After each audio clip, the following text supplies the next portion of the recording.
Hi there, and welcome back to another episode at Station Road. Now, in today's episode, we're continuing on with the disused viaduct, and of course, in particular, working away at the abandoned trackbed.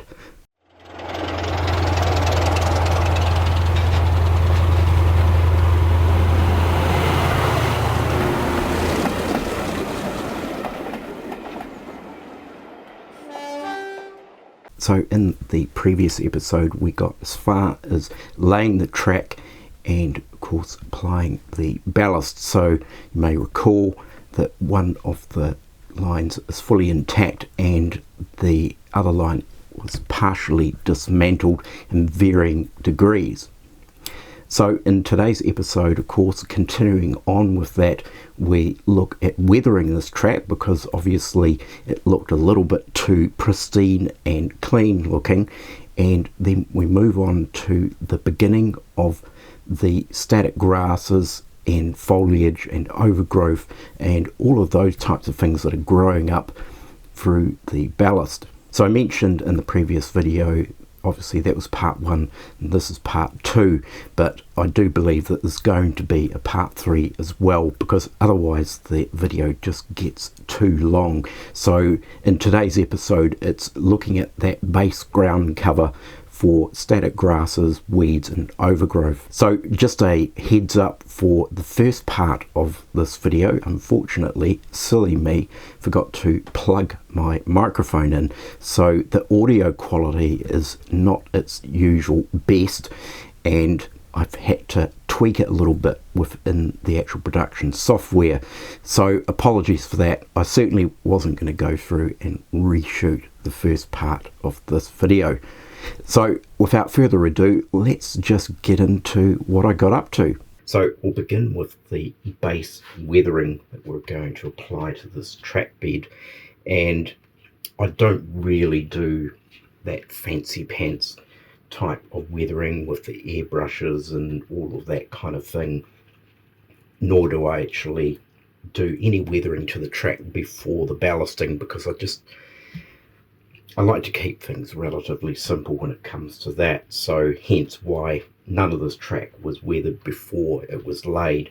It's just the way I do it, and I've done some early sort of areas on the layout where there is a little bit of ballasting, and it's just using a acrylic paint and dry brush method. So the paint that I actually use is this here. It's a resin paint. I think it's a New Zealand brand of paint, and the color I use is called Mondo, and I just like it for that sort of track dirt or track grime. It's sort of a very muted brown color, and then it's just a case of using some stiff bristled brushes to essentially dry brush it on. So I do actually use a minimal amount, so pretty much I work most of the paint off the actual brush before I start applying it to the track, and I sort of do around where the rails are. In this case the rails are gone, but it's heavier where the rails are and sort of lighter in the middle. So we'll have a look at this and begin the process. I'm just going to give this a good stir. So these are just simply test pots from the local hardware store, and they're reasonably cheap and it's quite good. It's just basically a household acrylic paint that sort of has a satin sheen, but when it's applied to the track you don't really notice that. It just comes across as a sort of a matte colour.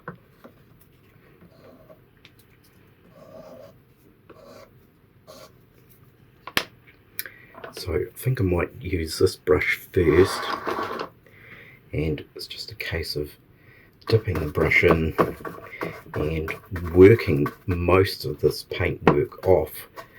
I'll just move that third. So getting most of the paint out of the brush, and then we just sort of essentially sort of running backwards and forwards across the ballast with a reasonable amount of vigour, because we do sort of want it to work into all those crevices in the ballast. And I'm concentrating essentially where the rails used to be in this particular part, and then just sort of working your way out and feathering it out as we go. So coming out beyond the sleepers and feathering it out, and a bit more,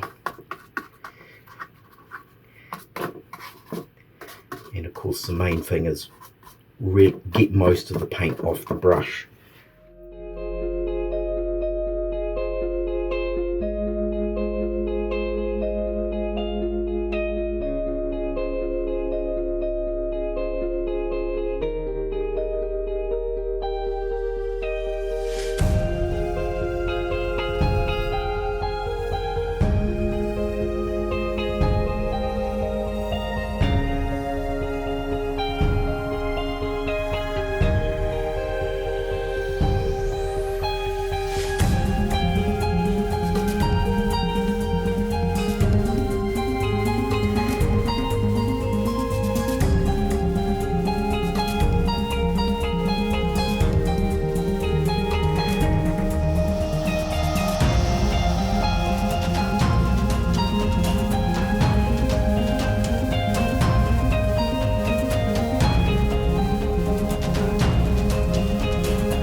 So now that we've got the base weathering done using the dry brush method with the regular house paint, we're now going to pay attention of course to the rails as well, and doing a sort of a darker tone also with some rust in it, and once again using the same method of dry brushing. Now this, I've got a very fine tipped brush, a softer bristle brush that we're going to work in here. It's probably going to be a little bit tricky, but the idea is to sort of generally get the effect of rusty rails.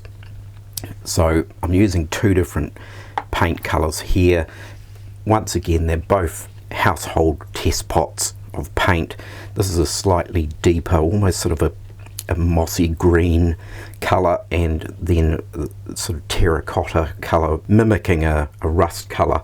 So I'm going to actually work both colours in at the same time, so I'm not going to do one and then do the other. They're actually just going to be kind of merged together as we go. So we'll just start with a little bit of this, and once again I'm applying the paint to the bristles and then working most of it off again. And if we just come in here and we'll work our way in on this edge, and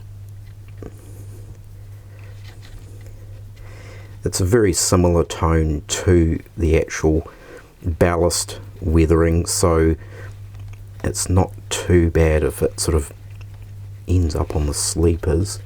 And then we sort of get in a little bit of the terracotta colour as well, working some of the paint off, and this is sort of being dabbed in various areas, so it's not the entire section. Working some of the paint off the brush as I go, and there's a little bit of rust bleed going onto the sleepers, but that's okay. You'd often maybe find that on, particularly on the rail chairs anyway, at least. So we're starting to get that effect. You can see that we're getting a bit of a build up, and it's a bit tricky because I'm actually working upside down kind of doing this, I'm actually looking at the camera screen. It's actually quite helpful. So that's essentially what I'm sort of doing, is working that in. So I'll carry on and do all of the rails. This is a little bit more fiddly, but you can see we're starting to get the effect that we need for this. Right, so the rails have now all been painted, and they certainly do make a difference. It's a little bit tricky trying to capture how they're actually looking on the camera, because unfortunately I've got this right next to a window and it's a little bit glary, so it's not really coming through how it actually looks in person. But it's certainly made a difference, as I mentioned, and it's essentially a foundation really for now what is actually going to go on top. So there's going to be lots of overgrowth and foliage, weeds growing up in all sorts of different locations, and some small sort of brambles and bushes and things like that as well. Nothing too crazy. I'm not going to have full-on trees growing up in the track bed. So obviously, considering the overgrowth and foliage that needs to be applied to this track bed, I thought it quite prudent to go and do a little bit of research and have a look at some photos of disused track work, and particularly viaducts. So I found a number of images from various locations. I can't recall where all these places are. I'm sure some of you will probably recognize them, but there's just all sorts of different types of disused track work and rusty rails, discarded items on the side of the track, various different types of brambles and bushes and weeds and so forth.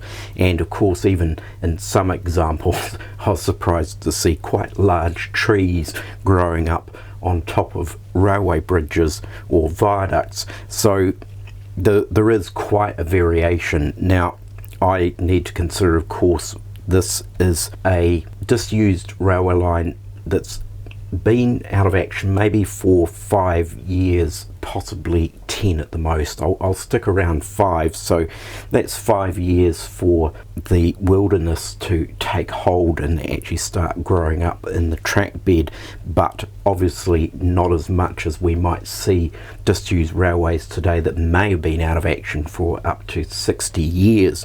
And of course, this is where you're going to get some very large growth and full-sized trees growing up.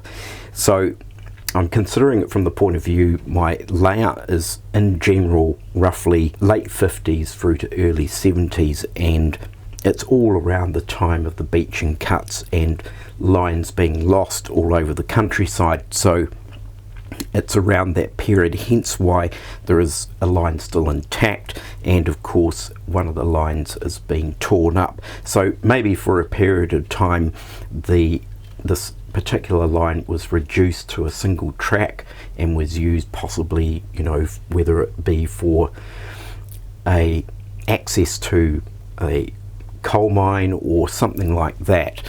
So I'm going for lower growth, so not quite so full on where the track is not completely hidden and buried. Like, I still want to be able to see the track work, the rusty rails and things like that. And of course also considering looking at maybe what is actually spilling out over the edges of the parapets, or even foliage that's possibly even poking out from the brickwork on the sides, because there is one area, of course, where it looked suspiciously like some fingerprints to me that has got some darker blotches on it, and that is, of course, you can see that in various clips throughout this video and the previous video. So I'm looking at ways of how I can disguise that. So there's a couple of examples that I found that I thought were quite useful in looking at how I can actually add some overgrowth to the outside of the viaducts that can be worked into those areas to sort of hide those blotches. So with all that sort of research looked at and sort of getting an idea of what I'm aiming to achieve here, the next step is to actually start assembling some of these items. So the foliage, static grasses, and of course even things like discarded sleepers, so sleepers that have been scattered down the sides of the track, and rails as well which rusted up and lying in the ballast and things like that. So that of course is now the next stage.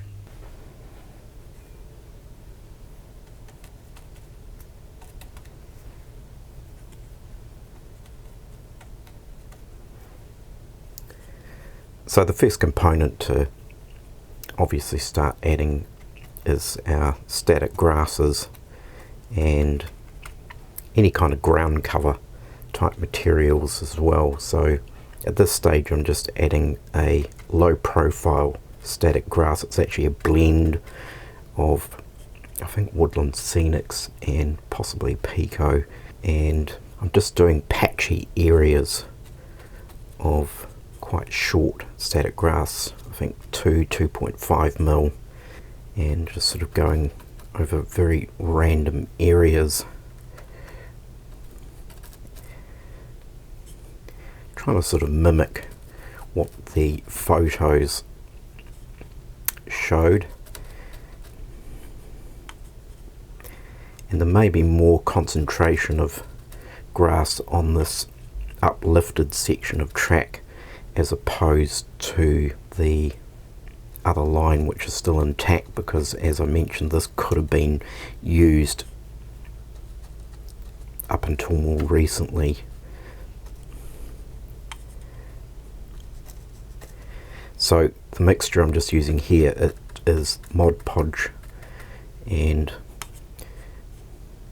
it's diluted down, so it's sort of the opposite really. It's about 90% with about 10% water, just to sort of liquefy it a little bit more so it's a little bit more fluid.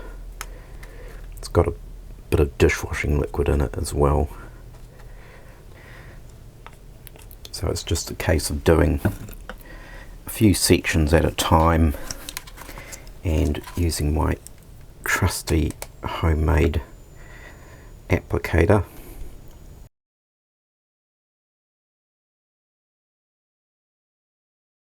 So the good thing about obviously blending two different static grasses together is you can control sort of how much of two different tones. So we've got a dead grass and then quite a sort of vibrant green as well. So I might just do a little bit less of the green so that we have a little bit of variation going on.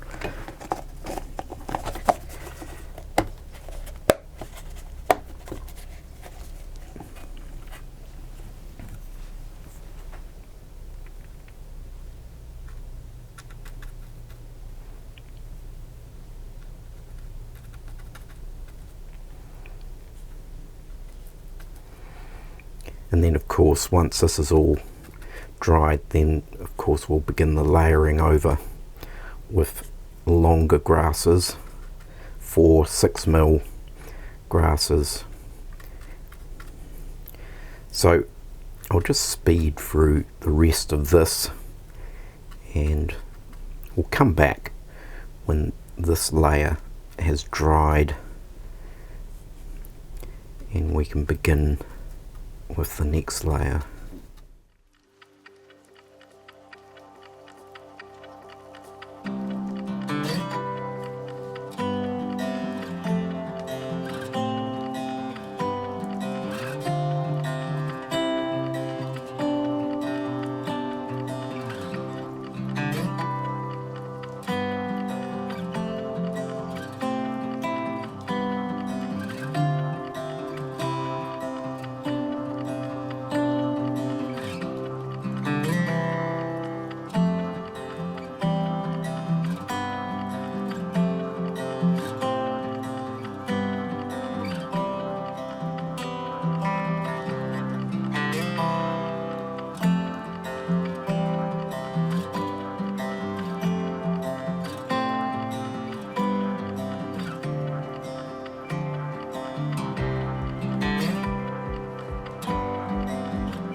So I'm now going over the base static grass with some longer static grass. I think this could be 6mm, 4 to 6mm, in just certain areas. So I don't want to be doing this over the entire viaduct, but it's just to sort of get some depth and variation in the grass that's growing up. So I just use a matte clear spray as a layering spray. It's a lot cheaper and it works just as well as your premium layering sprays. And once again, I'm using two different tones here as well. So we've got a sort of the greener tone, and there's a straw colour as well. So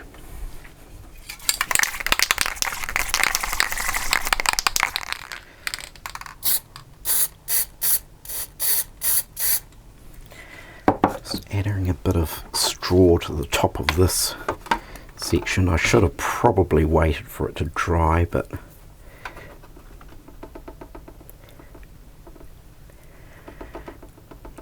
quite good to have quite a clump of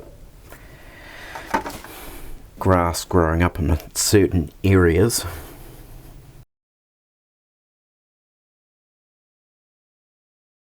So both of these static grasses are knock products, and I'm just using my precision applicator for this particular process because it's just a little bit easier to work with to a degree.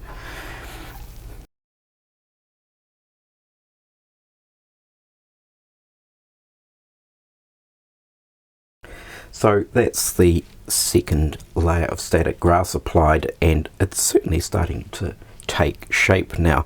And of course I've vacuumed up the excess. In certain areas I've gone through with the tweezers and plucked out little bits that were a bit odd and peculiar. So I'll probably leave it at this stage for this particular part 2, and of course in part 3 move on to more full-on shrubs, bushes, brambles and that type of thing. There's also other areas too to look at, for example putting in sort of ground scatter and things like that. I have mulched up leaves from the garden that have been put through the coffee blender, and there's certain areas I'll probably scatter some of that around, particularly around where there's going to be brambles and any kind of bushes and things that are going to be growing up here. So I think the main objective really was that the intact line did look a little bit less overgrown than the line that has been partially ripped up. So the one that's been pulled up has definitely got more grass growing up where the track used to be. So I think that sort of demonstrates maybe the idea, as I mentioned, that it was reduced to a single line at some point before it was fully closed. So there we have it at stage 2 or part 2, and it's certainly starting to take shape and look the part now. It's certainly changed from looking like an operational line through to definitely a line that has not been used in quite some time. So adding the static grasses, the different layers, the shorter grasses, the longer grasses, of course also the weathering of the track and the rails, that's all helped in actually bringing this track bed to life. So in part 3 obviously we're going to get on to more of the in-depth overgrowth and foliage, bushes and brambles and larger items that are going to be growing up through the track bed, through the ballast and sleepers and so forth. So I certainly hope you've enjoyed today's episode and you've gained some inspiration and ideas, of course, for your own layouts. Do take care, everyone. Look after yourselves. Of course, don't forget to like and subscribe, and I will catch you next time. Bye for now.